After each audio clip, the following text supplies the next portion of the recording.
This is the Volkswagen e-Golf, so the electric vehicle Golf. And when it comes to common problems with these vehicles, I would point out the 24.2 kilowatt-hour battery packs that came with this Volkswagen Golf during 2014, 2015 and 2016 model years. And after that they changed to 35, 36 kilowatt-hour battery packs, which were much better. So first of all, the smaller battery packs, they are actually small, so it's about 90 miles, 95 miles of range with them. Even when the car is new and the battery is fresh. And then the second problem is that these batteries, they didn't have proper thermal management, because Volkswagen tested something and they decided that thermal management, so heating the battery, preheating the battery, is not needed. And that's why these batteries, they lack lifespan, so they may be degraded pretty fast. And this is actually a big problem. So if you buy a used Volkswagen Golf, e-Golf, you are probably going to have issues with the battery range. So it's going to be 50 miles when the car is 8-10 years old.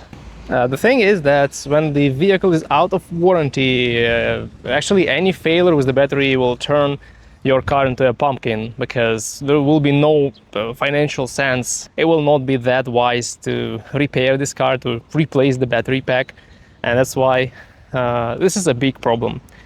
Then there are a lot of minor issues, like for example the actuator of the charging door may not be working well. It may not lock, it may not unlock the charging door.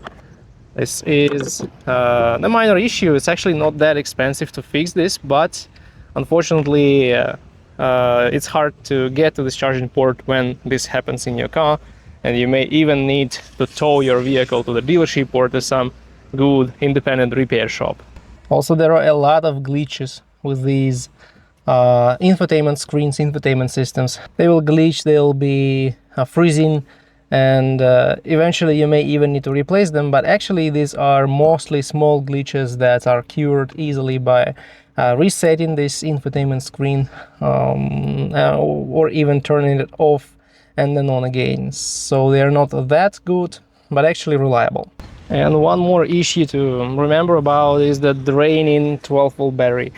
So the 12-volt batteries, they supply a lot of things in this car, a lot of functions, and if you leave anything turned on, they will be drained really fast. And the problem is that when this battery is drained, you will have a lot of issues, a lot of glitches, and the car may not start, the car may not shift out of park, the car may not disengage the parking brake, and actually give you a lot of wonderful error messages, and you will need some help to sort that out. And it's not always understandable that the battery is the culprit. So sometimes you will just need to go through the hell of inspections and pay a lot of money to just find out that the culprit is this cheap battery that you can replace easily on your own. So yeah, but other than that, these vehicles are pretty reliable compared to a lot of competitors. They are good, they don't have a lot of minor issues, common issues, let's say.